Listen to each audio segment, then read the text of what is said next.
¿qué tal? Muy buenas noches, bienvenidos a este viaje hacia lo extraordinario. Los saluda Ángela Collazos y hoy exploraremos historias que nacen del alma. Relatos de quienes han desafiado expectativas, encontrado luz en medio del dolor y convertido la cotidianidad en un acto de valentía. Nos sumergiremos en los recuerdos silenciosos de un guardián que ha convivido con las leyendas de un museo vivo, en la voz de una periodista que hizo del duelo una causa, y en el desparpajo brillante de una mujer que decidió burlarse con gracia de los moldes impuestos. Porque como cada fin de semana, lo que nos une son las historias, pero contadas de otra manera. Sara Bojanini nos cuenta en Extraordinario su historia y cómo convirtió la presión familiar en una inspiración creativa.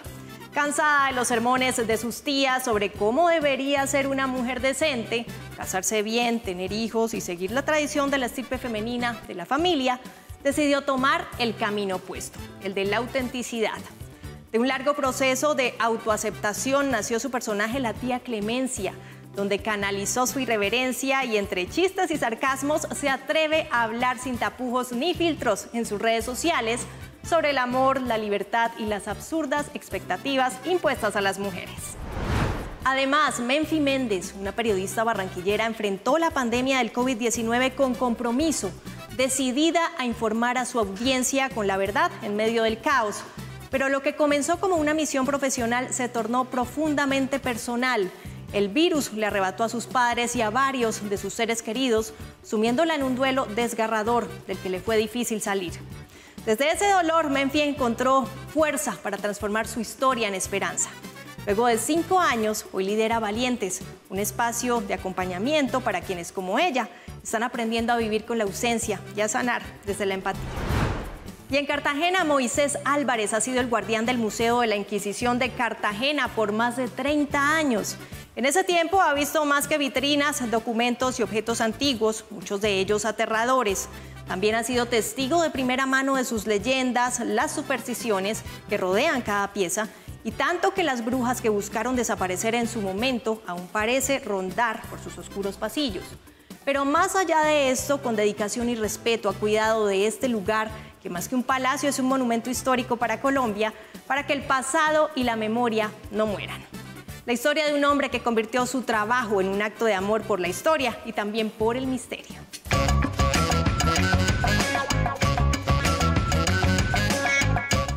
Empezamos. Sara Bojanini, una mujer que decidió romper el molde, o mejor dicho, burlarse de él. La Peregrina es la creadora de un personaje que nació como una catarsis personal y terminó siendo un fenómeno en redes sociales, la tía Clemencia. Cansada de escuchar lo que una mujer decente debe ser, casarse bien, tener hijos, seguir la tradición femenina familiar, Sara encontró en el humor y el sarcasmo una manera poderosa de decir lo que muchas callan. En vez de seguir los pasos impuestos, decidió burlarse con libertad de ellos. No fue un proceso fácil, de hecho fue un proceso muy difícil para superar. La culpa por no querer ser lo que todos esperaban de ella. Las expectativas sobre el amor, todo esto a través de terapia. Nuestra periodista Daliana Arias tuvo el privilegio de hablar con ella y de escuchar su historia. Una invitación a la autoaceptación, al amor propio y a liberarnos con risa incluida de las voces que nos dicen cómo vivir. Aquí está la verdad de la historia de la tía Clemencia. ¿Qué hubo, mis amorosos? ¿Cómo me les baila? Para los que no me conocen, yo soy la tía Clemencia, así me pueden encontrar en Instagram y en TikTok. Año nuevo, vida nueva, vengo con una línea nueva de contenido aquí en YouTube. Vamos a hacer los entripados que hacemos en Instagram aquí en YouTube. Ella es Sara Bojanini, pero en redes la conocen como la tía Clemencia, una pereirana con un personaje irreverente, chispeante, sin pelos en la lengua y que rompe con los estereotipos de una mujer limitada. Por el contrario, el personaje se muestra como una mujer que goza de su libertad, que afianza la idea de que vale más el amor propio que cualquier amor efímero. Una mujer con estilo, una belleza natural despampanante que hoy nos abre su mundo y nos cuenta cómo esas vocecitas que todos tenemos en la cabeza la llevaron a ella a convertirse en todo un fenómeno digital que la catapultó en redes sociales. 5 años que estaba completamente perdida, que pensaba que no iba a lograr nada en su vida. ¡Hijo de madre! Con miedo y todo lo hice, me lancé a ser la persona que quería ser y hoy en día puedo decir que estoy recogiendo mis frutos. Entonces quería contarles eso porque estoy muy orgullosa de mí misma.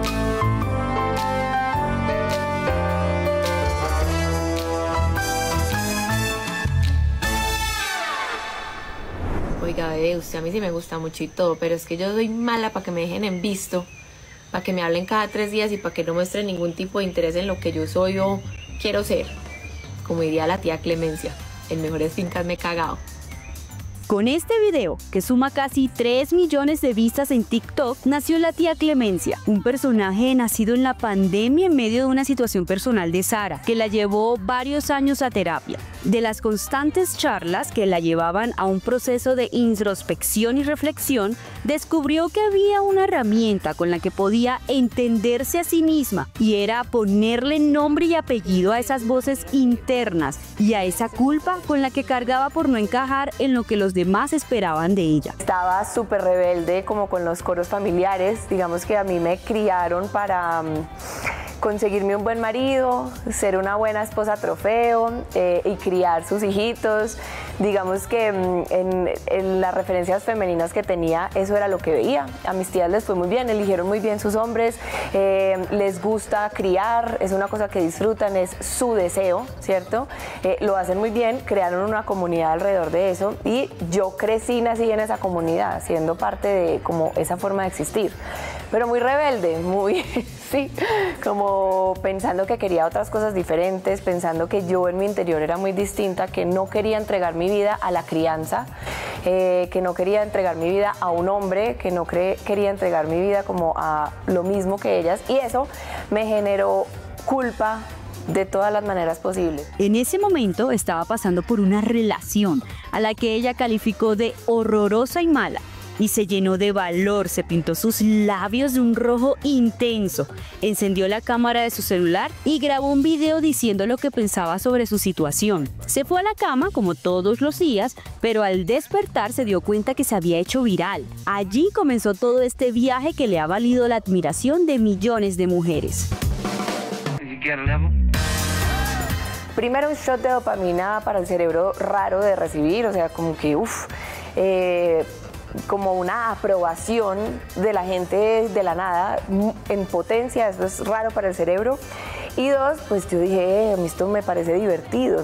Entonces como que le pegué al humor y agarré esa metodología y la empecé como a replicar y a replicar. Entonces decía algo y metía un dicho paisa de tía matrona, que es una parte de mi grande, ¿cierto? De mis tías, de mi referente, y empezó como a coger fuerza y entendí que de repente quería involucrar a la gente. Entonces abrí una cajita de preguntas en Instagram y ya empecé a interactuar con la gente y eso empezó a coger fuercita. Hoy la tía Clemencia suma 1,2 millones de seguidores en TikTok, 940,000 seguidores en Instagram y cerca de 3,000 suscriptores en YouTube. Además, ya creó su propia empresa que lleva el mismo nombre de su personaje, con la que produce contenido digital para entretener y para educar. Estamos trabajando durísimo. Hoy en día tengo un equipo de 5 personas. Ese equipo lo tengo maquinando y puliendo ese contenido cada vez más porque yo estaba muy desenfocada, todavía no había entendido quién era, cuál era mi marca, para dónde la quería enfocar y estaba también aprendiendo muchas cosas del universo como tal. No me arrepiento, me tomé mis buenos 3 y medio años para entenderlo y ahora como que lo pude ver de frente y decir, bueno, lo que yo quiero es, lo que yo hago bien es contenido digital. Ese contenido digital le sirve a las marcas y le sirve también a mi audiencia. Entonces, ¿cómo voy a hacer para penetrar esa audiencia de manera correcta para que mi marca se pueda sostener en el tiempo? Pues haciendo contenido digital de calidad para entretener y para educar. Sara vivía feliz en su monarca, como ella misma le dice, como toda una reina en su castillo pereirano, rodeada de los suyos y de la naturaleza que tanto ama. Pero claro, la fama no toca la puerta, la patea, así que le tocó hacer maletas, sacudir su comodidad y emprender un nuevo reto, radicándose en Bogotá, la capital de Colombia, donde se le vinieron un sinfín de oportunidades. ¿No te dio duro ese cambio? Durísimo, durísimo. Eso fue un revolcón de cielo, mar y tierra. Eso me revolcó toda la entraña, me replanteó toda la existencia básicamente, porque además la primera vez que había vivido acá en Bogotá era en la universidad, en donde yo tenía que cumplir, digamos, con la universidad, pero ahora venía a la guerra, o sea, a la calle, a valérmela por mí misma, a hacer el dinero que necesitaba yo para darme la vida que yo quería, sí, muy distinto. Entonces, durísimo, hubo un momento duro como de 3 meses en donde dije, no voy a ser capaz de hacer esto, pero acá estamos. Ya esta es hora de que nos la vayamos aprendiendo, pues. Doble chulo azul. Al Don Chimbo, que se desaparece una semana y vuelve como si nada, no se le contesta. Y si usted ha visto sus videos, seguro se ha preguntado quiénes son los famosos Don Chimbo, un sustantivo que tiende a ser más bien un calificativo y que es un hit en sus redes cuando la tía Clemencia se refiere a ellos. Un Don Chimbo es ese personaje que uno cree cuando lo conoce que se acaba de encontrar con el tesoro más grande de su existencia. Como que Don Chimbo cumple con todos esos requisitos que te dijeron tus tías, tu mamá, la sociedad, las amigas. Entonces tú tienes un checklist que está basado en las creencias y en los deseos de la sociedad y las tías, pero lo tienes súper metido en tu cabeza y en tus entrañas, que Don Chimbo llega y tú dices, acabo de encontrar este personaje que yo tenía que encontrar en mi vida, pero es Don Chimbo, salió chimbo, ¿cierto?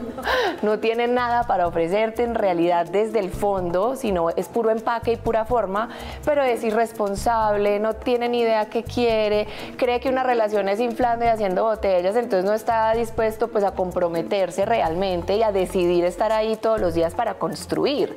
Entonces estás puesto como para... mírenme y obsérvenme y soy todo lo que tú quieres y te han dicho que quieres tener, pero soy chimbo. Bueno, te ha tocado un Don Chimbo. Ay, mi amor, ¿qué te digo yo? Todos. La investigación de mercado la hice. Pero los Don Chimbo no son solo hombres. Según Sara o la tía Clemencia, hay mujeres que también reúnen esas características. En estos días mis amigas le decían que a la Don Chimbo femenina le íbamos a poner Doña Cuca. Yo, bueno, no lo sé. Dejémoslo a Don Chimbo en mujer. Es cierto, las mujeres también podemos estar confundidas. Lo que dicen los Don Chimbo apenas te conocen. ¿Cuántos hijos quieres tú, mi amor? Yo quiero 8. ¿8? Yo nunca había sentido esto por nadie. ¿Vas un poquitico rápido o qué? Ah, pero realmente lo que debería decir Don Chimbo apenas te conoce. Canija, yo no te merezco, que yo tan solo puedo darte malos ratos y tormentos. ¿Y qué le voy a hacer? Ahora sí estamos hablando, ¿no? Tranquilo que yo ya entendí. Y eso es como de adolescente. Hay algo que define a la tía Clemencia y es su desparpajo. Nadie se salva de sus consejos y de su verdad de tía. Pero más allá de las risas, la gracia y cómo muchas mujeres se pueden identificar con ella, la tía terminó siendo una voz para quienes necesitan soltar, reír o simplemente sentirse acompañados. Para ella, no es solo entretener, sino entender y conectar con su audiencia. Yo no sé si es la más loca, pero sí creo que es la más chistosa. Y decía, eso tiene como 8 millones de vistas. Yo decía como, llegó del trabajo y la boca le olía a cuca. ¿Vos te imaginas? De verdad, o sea, uno siendo una mujer, que las mujeres somos bien perceptivas, los olores nos... Solamente me puse en los zapatos de esa muchacha y lo único que pude hacer fue una cara como de asco. Está en el imaginario de todas, que eso nos pasa y que ¿uno qué hace? ¿Qué le pasa? Vengan a la otra, es que fracasó como mi aprendiz, no amor. Usted como que más bien nunca ha venido a clase, tiene que venir a clase.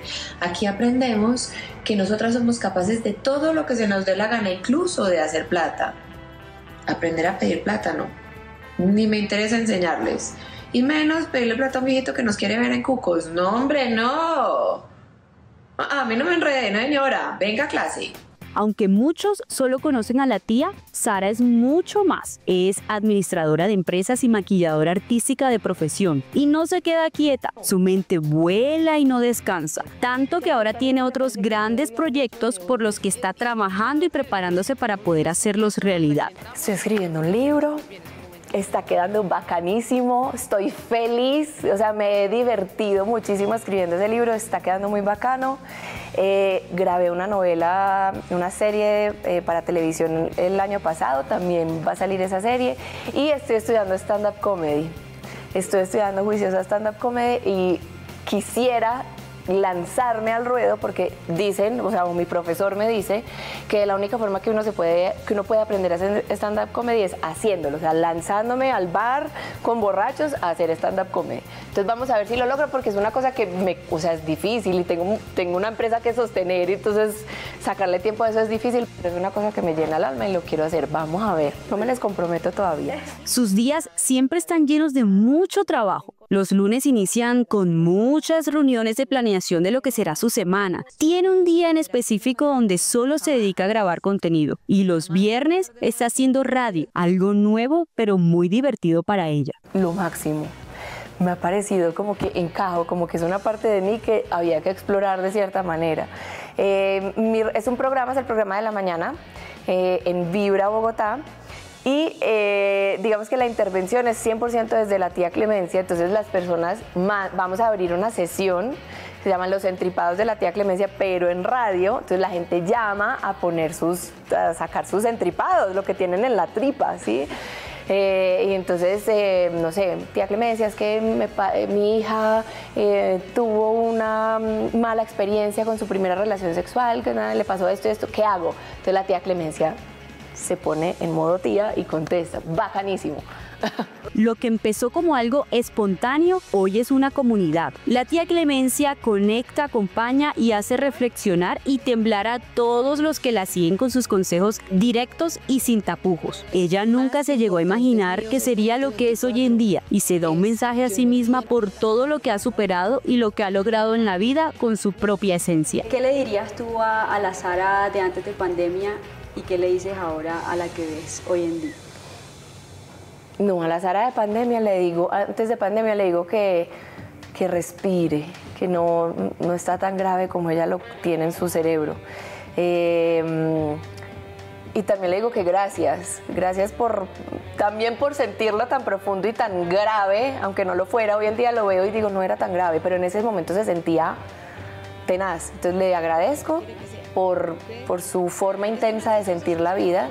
Y también le digo que se tranquilice un poquito y que se cuide la piel, mucho. ¿Por qué da ese consejo de la piel? Yo quiero saber. Porque yo creo que la piel es el ejemplo, la piel del cuerpo es el ejemplo más mejor, es el mejor ejemplo para describir cómo uno logra cualquier cosa en la vida, que es de a poquitos. O sea, los seres humanos nos tienen condicionados con que tenemos que lograr cosas grandilocuentes de la noche a la mañana. Y la realidad, o por lo menos como yo he experimentado la vida, es que las cosas se construyen de a poquitos. Uno poquito a poquito va construyendo aquello que es. En un mundo saturado de filtros, la tía Clemencia no solo brilla por su belleza natural, sino por ser real y por decir lo que muchos callan. También por reírse de sí misma, claro, y de los temas cotidianos de la vida. Ella nos recuerda que a veces escuchar esas voces internas puede ser el mejor consejo de todos. Es feliz y día a día trabaja para encontrar su mejor versión, la de la tía y, por supuesto y más importante, la de Sara. La vida precisamente, creería yo en mi humilde opinión, la vida se trata precisamente de poder disfrutar de ese trabajo, disfrutar de los momentos difíciles, de cierta manera también, como de agradecer, porque eso seguramente va a traer un aprendizaje que necesitabas para la siguiente etapa. Entonces, no se trata de la meta, no se trata de que cuando tenga esto o haga esto voy a poder ser feliz, sino mientras lo estoy haciendo, soy feliz y estoy contento siendo y haciendo. Señor, se le agradece mucho las reaccionaderitas con fueguitos a mis historias. Pero yo sí se lo agradecería mejor si me lo prende aquí en fuego todo.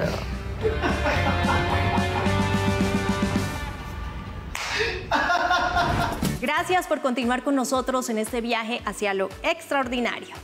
Esta es la historia de una mujer que en medio de una de las crisis más duras de nuestra historia reciente decidió ser valiente. Menfi Méndez, una periodista barranquillera, vivió la pandemia con la responsabilidad de informar, pero también con el dolor profundo de perder a sus padres y a varios seres queridos a causa del COVID. Ese duelo que la dejó sin aliento se convirtió con el tiempo en un motor para acompañar a otros que también pasan por duelos que parecen insuperables. Así nació Valientes, un espacio de escucha, consuelo y reconstrucción. Una historia de amor, pérdida y mucha fortaleza. Porque a veces del dolor más profundo nacen los actos más nobles. Nuestra periodista Kimberly Martínez nos cuenta la historia de Menfi, quien no solo aprendió a vivir con la ausencia, también eligió tender la mano y recordarnos que incluso en la pérdida podemos encontrar propósito.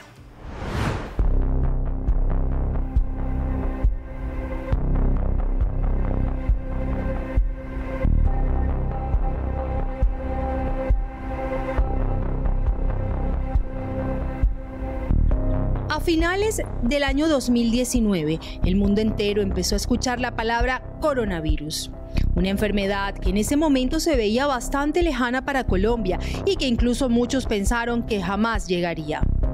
Pero pasaron los días y el 31 de diciembre de ese mismo año, un comunicado de prensa publicado en el sitio web de la Comisión Municipal de Salud de Wuhan en China informaba sobre unos casos de lo que denominaron neumonía vírica en esa ciudad. Esta declaración volcó la atención del mundo entero hacia la que sería la peor pandemia que haya visto la humanidad. En las semanas posteriores, el COVID-19 llegó a nuestras vidas y desde entonces enfrentamos la crisis sanitaria más grave de la historia contemporánea. 3 meses después, el 6 de marzo de 2020, el Ministerio de Salud de Colombia informó a la opinión pública lo que muchos temían. El COVID-19, ese virus chino que sonaba lejano, había llegado a Colombia. Ese mismo día se confirmó el primer contagio en el país del virus que dejó en solo un año 15 millones de muertes en el mundo. De acuerdo con las instrucciones del presidente de la República, quien está absolutamente al tanto de la situación, nos permitimos informar al país que hoy 6 de marzo de 2020 hemos confirmado el primer caso de coronavirus COVID-19 en Colombia.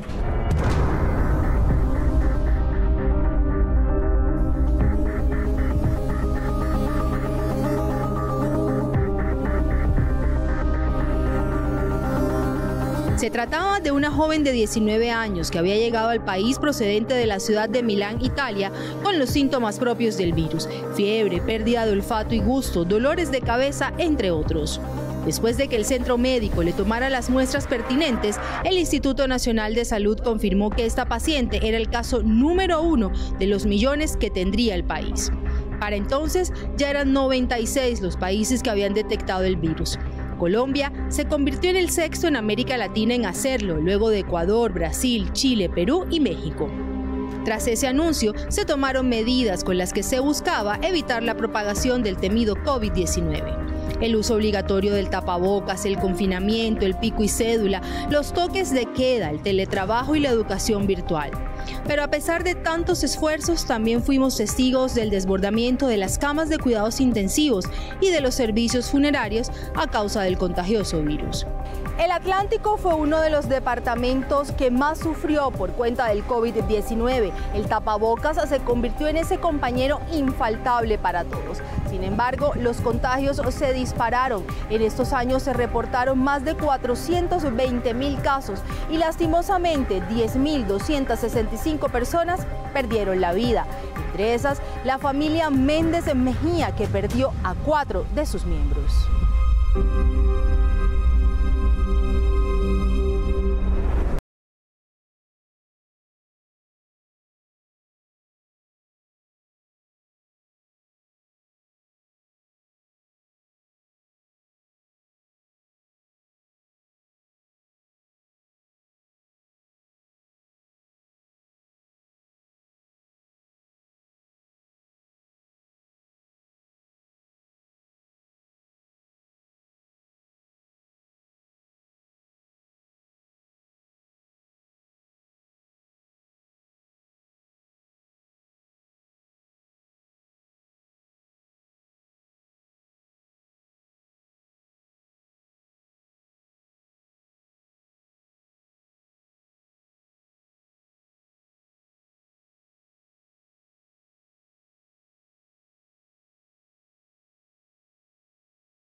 Padres se enferman, yo me enfermo.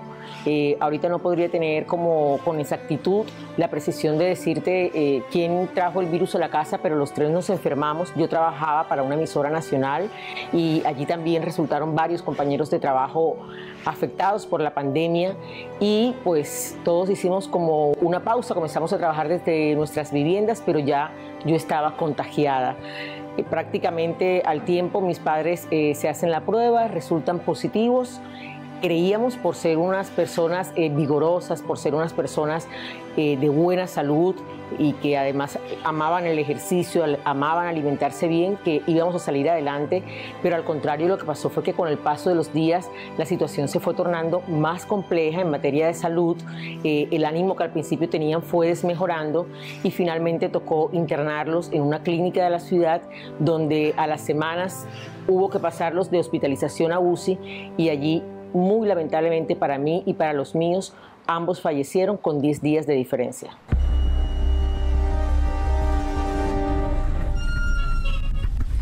Su familia aún no asimilaba el golpe de despedir a dos de sus preciados miembros cuando recibieron otra desgarradora noticia: la pérdida de su tía y de su abuelita. Se infectaron por diferentes causas.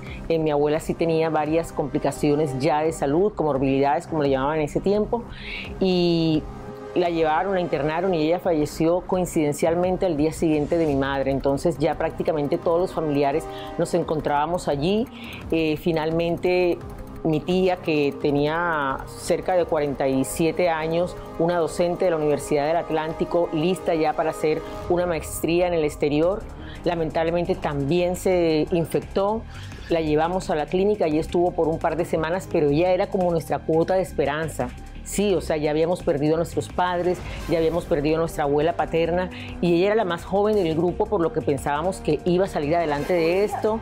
Claro, 3 hijos mucho más jóvenes que mis hermanas y yo, y teníamos la esperanza que ella fuera como nuestra cuota de milagro y de victoria de esta tragedia tan dura para todos nosotros, para la familia Méndez y también para la familia de parte de mamá.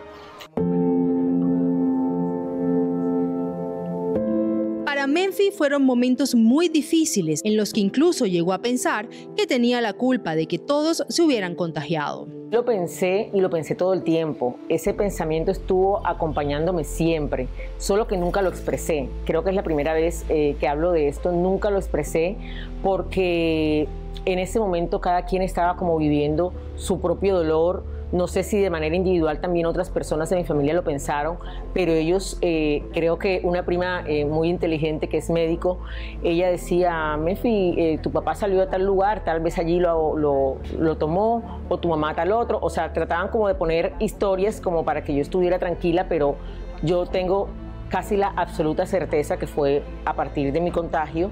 Obviamente nadie va a querer afectar a personas del hogar, pero esto estuvo acompañándome este pensamiento durante muchísimo tiempo del primer año del duelo, como que esto ocurrió, porque ya yo había escuchado otras historias en el ejercicio del periodismo y de entrevistar a personas que sí había pasado, que alguien de la familia llegó, contagió al resto y fallecieron. La pandemia no solo le arrebató a sus seres queridos, sino también el derecho a despedirse y acompañarlos en sus últimos momentos. La soledad y la tristeza la invadían. A que no todos vivimos las etapas de la misma manera, yo sí me sentía como en un estado de shock. Sí, es decir, aquí llegaban personas o mensajes o detalles o regalos o flores, diferentes detalles, porque también todavía estábamos en el tema del contagio y no nos visitábamos, era muy difícil este duelo así como lejos de la gente que uno quería, pero llegaron muchos detalles, también pues de las autoridades a las que uno siempre entrevista, fueron muy especiales.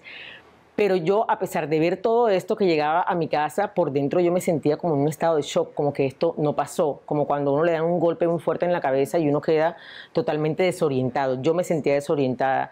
De la emisora me llamaron, me dieron como 15 días más, ya después de lo que había pasado, pues inicialmente por mi papá me dieron unos días, después por mi mamá otros días, y cuando ya ellos vieron que la tragedia crecía y crecía, ellos me dijeron: Menfi, tómate 15 días más, después regresas a la empresa, después miramos.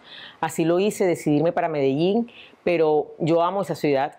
pero en Medellín yo prácticamente estaba y salía y miraba las cosas, los parques sobre todo que me gustan tanto, pero yo era en medio de un mar de lágrimas. Allí comencé a escribir muchísimo por mis redes sociales, comencé a abrir un poco mi alma, mis emociones de cómo me encontraba, lo hice en mis redes sociales, pero yo aparentemente estaba en Medellín, pero mi cuerpo, mi corazón, todo estaba en la situación que había dejado aquí en Barranquilla.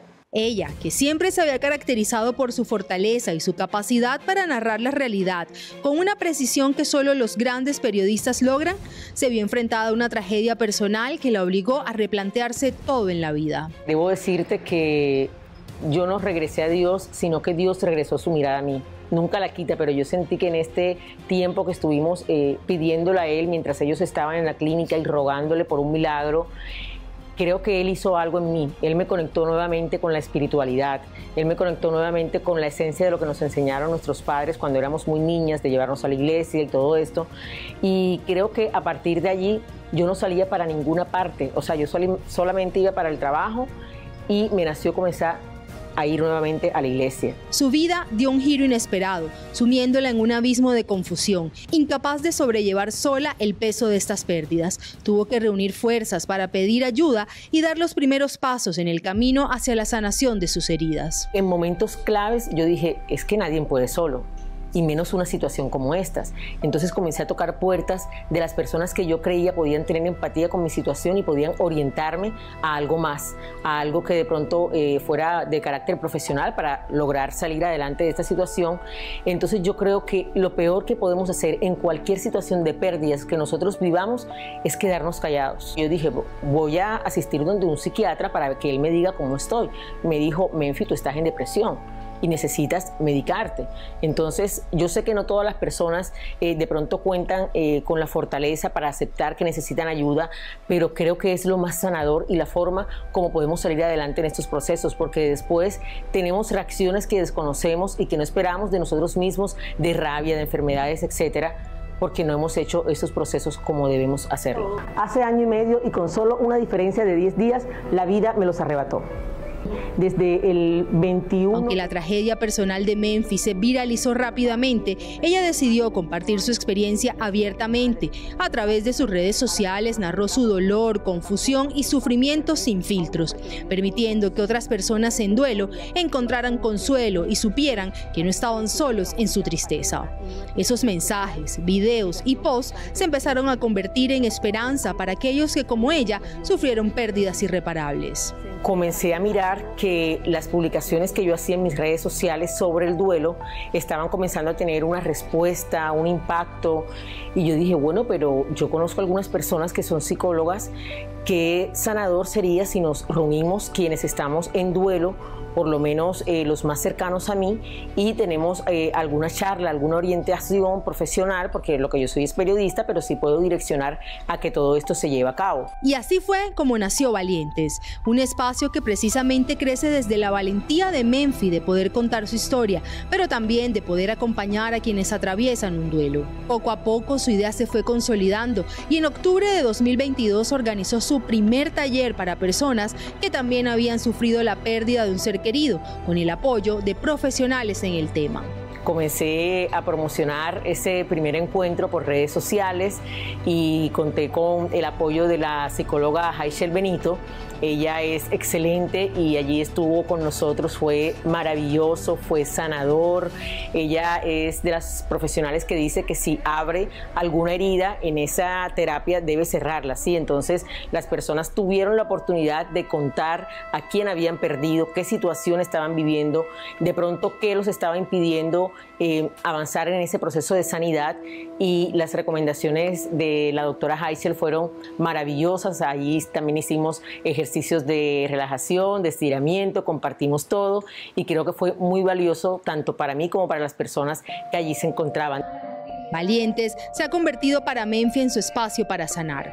Si bien el dolor y la tristeza por la pérdida de sus padres siempre van a estar latentes, hablar de ellos ha hecho que el proceso sea un poco más llevadero. Yo vi en estos días que tú pusiste una frase de Valientes que dice: me conecta con lo vivido, pero hacerlo me sana. eso ha sido una terapia para ti, valiente. Así es, las personas de pronto pueden creer que si uno habla de lo que siente, está de pronto reviviendo una herida que tiene adentro, pero yo creo que eso es más bien un mito, porque cuando yo hablo, en mi caso, de lo que siento, eso me ayuda a liberar muchas cosas. Por ejemplo, fíjate que ahorita me preguntabas sobre el tema del contagio y yo no lo he hablado abiertamente con nadie, y todo esto es sanador, porque lejos de generarme algún tipo de afectación, lo que me permite es reconocer mi dolor, darle un nombre, darle un sentido, para luego decir, hombre, sí, yo tengo que trabajar esto, yo tengo que por lo menos escribirlo, yo tengo que procesarlo, yo tengo que entender qué pasó. Entonces, todo esto yo creo que es fundamental, no solamente para mí, sino para las personas que también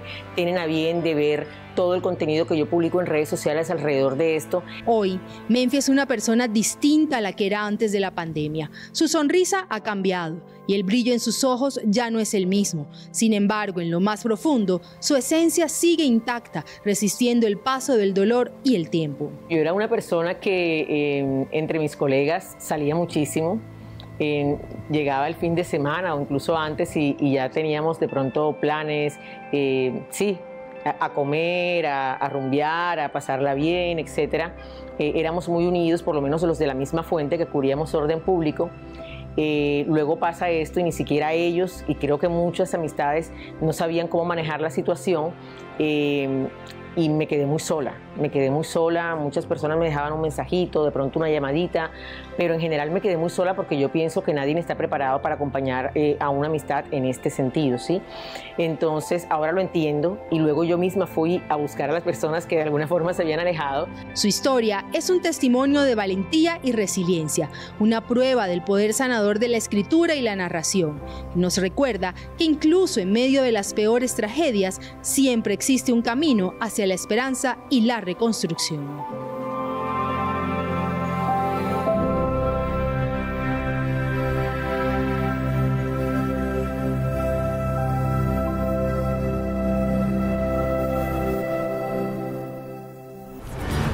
Gracias por continuar embarcados en este viaje hacia lo extraordinario. Seguimos en el Caribe, pero esta vez en Cartagena, y nos adentramos a uno de los lugares más misteriosos de la heroica, el Palacio de la Inquisición.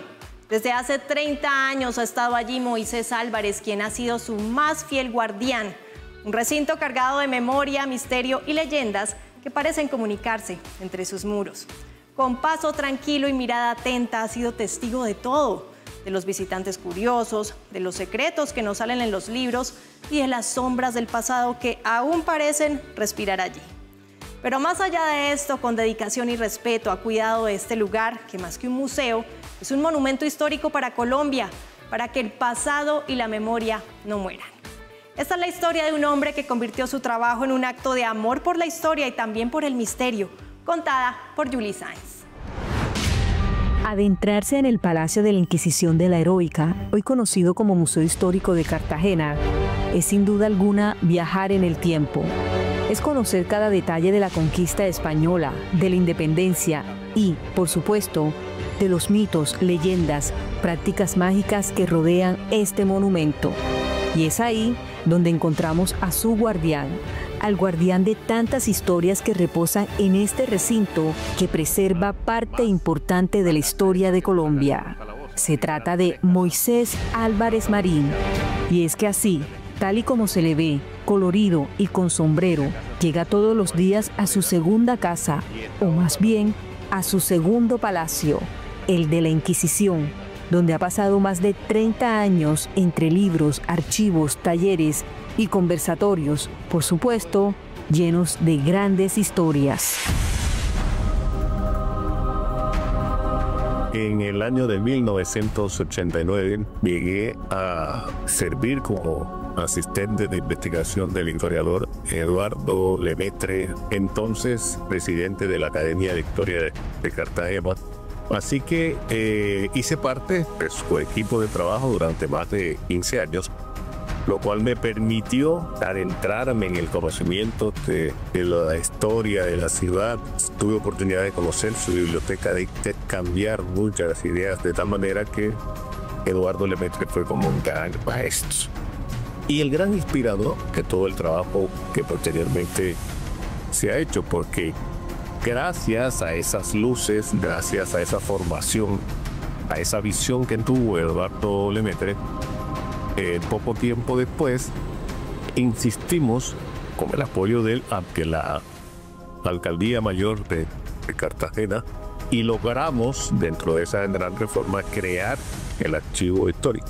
La idea del archivo fue recoger los documentos que aún quedaban de los antiguos archivos viejos de la ciudad, porque por cuenta de una serie de inconvenientes no hay archivos del periodo colonial. Es que la gran memoria de Cartagena, lo que se conserva está tanto en el Archivo General de la Nación en Bogotá como en los grandes archivos en España, especialmente el Archivo General de Indias. Entonces nos dimos a la tarea de recoger lo que había quedado en los antiguos archivos públicos de la ciudad, como la Concentración, como la Alcaldía, y con eso creamos el archivo histórico.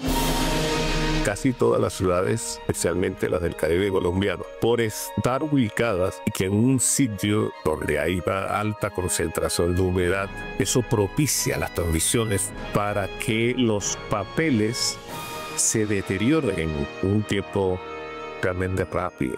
Así que en Cartagena el deterioro de los documentos vienen desde los primeros años del primer siglo de la fundación de la ciudad. Luego eso se fue acentuando en la medida en que fue evolucionando la ciudad, que se fueron creando los grandes archivos públicos de ella, los archivos de la administración de gobierno, que era el de la gobernación, los archivos comerciales, que eran los antiguos archivos de la Casa de Contratación, los archivos eclesiásticos, los de la iglesia, todos fueron devorados por el CONEGEN. Por eso Eduardo Lemaitre consideraba que Cartagena había tenido dos grandes enemigos a lo largo de toda su historia, que fueron los piratas, que la atacaron varias veces, y el CONEGEN. Se interesa esa era la anécdota de Eduardo Lemaitre. Pero más allá del CONEGEN y los piratas, en este lugar de inquisición se esconden leyendas de brujas, hechiceras y supersticiones que, trascendiendo en el tiempo, persisten como queriendo mantener viva la memoria. Esta es la famosa guillotina, donde aniquilaban a las mujeres acusadas de brujería en Cartagena de Indias. Dentro de los estudios que se han hecho en todo este primer piso, por un lado estuvieron las cárceles secretas, en la llamada Casa de los Calabozos aquí al lado, y en este sector quedaba la antigua Cámara de Tormentos. En el caso de las brujas, formaban parte de una escala que la Inquisición tenía establecido de supuestos delitos que iban en contra de la fe católica. Y en el caso de la brujería, que es un tema absolutamente fascinante, pues muchas de estas prácticas mágico-religiosas venían desde los ancestros indígenas. Otras inclusive fueron traídas por los propios españoles, pero en el centro eran conocimientos ancestrales traídos por los esclavizados africanos, con un gran conocimiento, con un gran dominio de muchos de estos saberes populares, llegan a Cartagena y se insertan en esa sociedad y se convierte también en otro instrumento de resistencia. Entonces la Inquisición lo ve, por supuesto, con malos ojos y le apunta al tema de la cacería de brujas como uno de los más importantes de cuantos se hicieron. Al principio fueron a los que practicaban la religión judía, pero luego hay un momento que es, especialmente en el transcurso del siglo XVII, que es hacia las brujas. Para ello había, primero que todo, el seguimiento del proceso natural de la Inquisición. Eran los pasos seguidos para un proceso, pero en el caso concreto de las brujas había una serie de pruebas para determinar el grado o si se era culpable o no de brujería. Una de esas pruebas era la llamada prueba de la inmersión, que consistía en sumergir al acusado o acusada en un cuerpo de agua, y si flotaba antes de la prueba, era una prueba irrefutable. Y sin duda la más importante, la prueba cumbre, era la prueba del peso, que consistía en someter en una balanza al acusado o acusada, y si el resultado era inferior de lo que tenía la relación, también se consideraba que era una prueba irrefutable de brujería, porque se considera que los brujos o brujas deben ser livianos de peso. Y el tema era tan delicado, el de salirse de los cánones de la época, que hasta la lectura de lo que podría considerarse un libro prohibido daba para castigo y hasta para las más horribles condenas. En el caso de Cartagena, los primeros quemados por el Tribunal de la Inquisición fueron en la llamada Puerta del Perdón de la Catedral, la que está frente al Palacio de la Proclamación. Pero luego había un quemadero oficial de la Inquisición que quedaba en la explanada del convento del Baluarte de Santo Domingo, a las afueras. Ahí quedaba el quemadero oficial de la Inquisición, de tal manera que cuando se leía la condena aquí en Plaza Pública y el castigo era la hoguera, entonces la procesión iba hasta allá, se encendía, se ponían los leños. O sea, la hoguera era la condena. Era la condena, ¿por qué? Porque si la persona no se arrepentía en vida, se consideraba que a través del fuego se podía purificar. Pero además de las brujas, hechicerías y leyendas, podemos sumergirnos en los detalles específicos de lo que se vivió en la época de los años 1600, esa en la que el tirano español oprimía al indio, al africano y hasta al mestizo.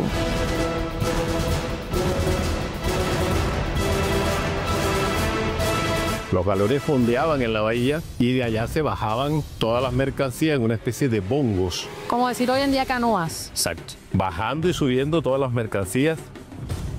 Ahí están las entradas para la puerta a la Plaza de la Aduana, que era la plaza comercial.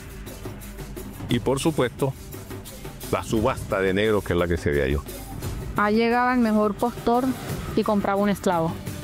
Como era un comercio debidamente normalizado, autorizado, etc., se reía por todas las leyes del mercado de la época.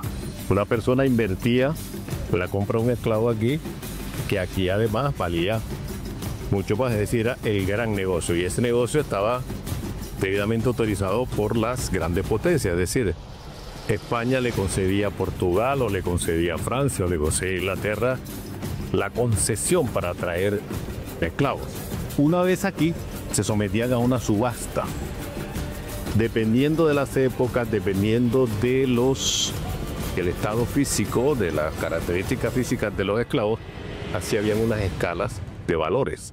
Con eso se formaba lo que se llamaba la pieza de negro. La pieza de negro es como decir ahora una mano de plátano, 5 plátanos. Entonces la pieza de negro eran un negro entre 18 y 25 años, una negra más o menos la equivalente, y 2 niños. Todo eso formaba una pieza. Esa era la unidad de medida sobre la cual se negociaba. Es decir, se negociaba en piezas de ébano o piezas de negros. Se utilizaban para diversas labores, desde el oficio doméstico, la fortificación, las haciendas y las minas sobre todo, y la boga para el río Magdalena. Y Cartagena se convirtió, por su posición estratégica, en el principal puerto en esta parte de América.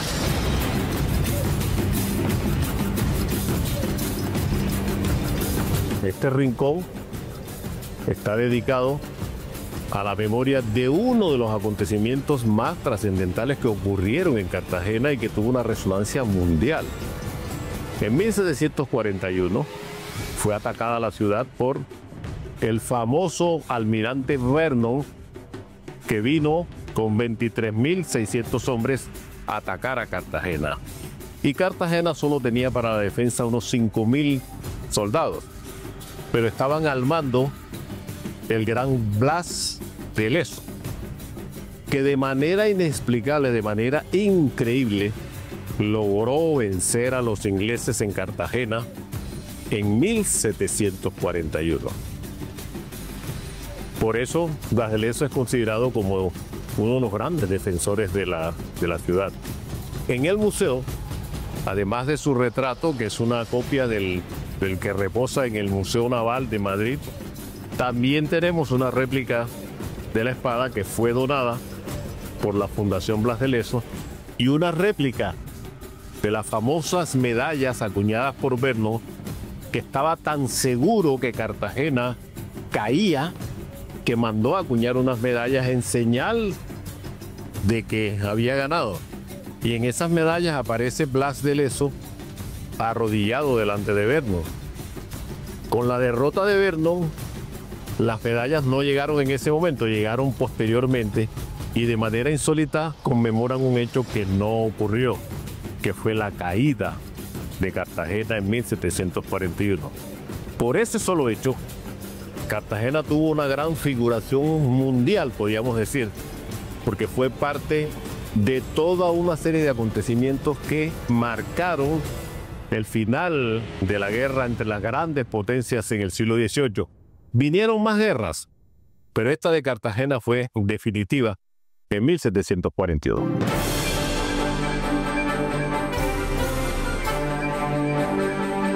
Y en este palacio, como el de los monarcas y reyes, las visitas y eventos también hacen parte de la agenda, no la real, por supuesto, sino la cultural y académica, en la que incluso se incluye entrada gratis el último domingo de cada mes. Para turistas y para cartageneros, todos entran de manera gratuita. Muy especial la agenda con las instituciones educativas. Eso lo hacemos en coordinación con la Secretaría de Educación. Se invita a las escuelas que vienen a hacer sobre recorridos, talleres, hay unas animaciones pedagógicas en torno a ciertos temas de la historia de Cartagena. Esa es como nuestra gran actividad bandera, es decir, esta es como nuestra gran apuesta social, porque miles de cartageneros acceden de manera gratuita a los servicios educativos del museo. Tanto las comunidades como las instituciones educativas reciben servicios gratuitos todo el tiempo, todo el año. Al lado de eso pues están las exposiciones temporales que cada cierto tiempo también van complementando los contenidos.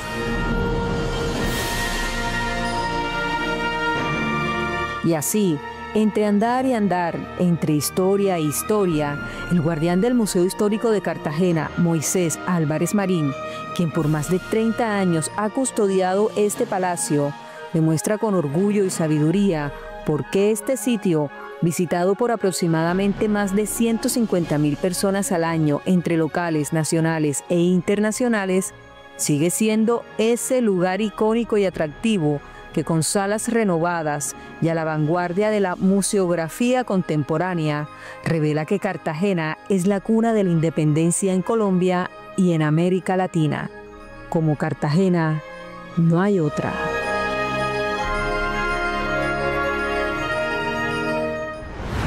Moisés Álvarez nos recuerda que hay oficios silenciosos que sostienen la memoria colectiva. Con cada paso en esos pasillos antiguos, él ha mantenido viva la esencia de un pasado que aún nos habla. Porque a veces los verdaderos guardianes del tiempo no llevan capa, solo compromiso y respeto por lo que fuimos. Y con estas historias, sin duda extraordinarias, damos por terminado hoy un capítulo más, donde nos llenamos de reflexión, valentía, empatía y sobre todo de la certeza de que siempre hay fuerza en lo que nos toca vivir. Qué privilegio compartir relatos de quienes desde el duelo, el humor o el compromiso con la memoria están transformando su realidad y la de muchos. Hoy nos vamos con el corazón un poquito más lleno, la mente más despierta y la inspiración de que, aunque a veces el camino no sea fácil, siempre hay algo valioso que contar. Porque aquí solo caben las buenas historias o aquellas que, aunque a veces duelen, nos invitan a entender mejor el mundo que habitamos y el rumbo hacia el que nos dirigimos. Nos vemos en una próxima oportunidad porque aquí lo que nos une son las historias, pero contadas de otra manera. Hasta pronto.